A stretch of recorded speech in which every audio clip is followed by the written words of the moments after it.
visi gaidām altsezonu, un ir tāds altsezonu indeks, kuru var paskatīties, un tas nozīmē to, ka altcoini performē labāk, un šajā gadījumā šis te indeks ir 67 jau pakāpies, tiek uzskatīts to, ka altsezona ir tajā brīdī, kad šis indeks rāda 75.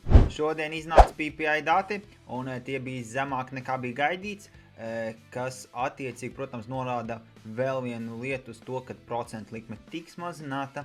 Rītdien nāks Amerikā ārā CPI dati, un ja mēs runājam par procentu likmi, tad šobrīd nepilni 90% iespējamība pastāv to, ka procentu likme tiks mazināta par 25 bāzes punktiem, un mazliet virs 10% tā iespējamība, ka mazinās pat pa 50 bāzes punktiem.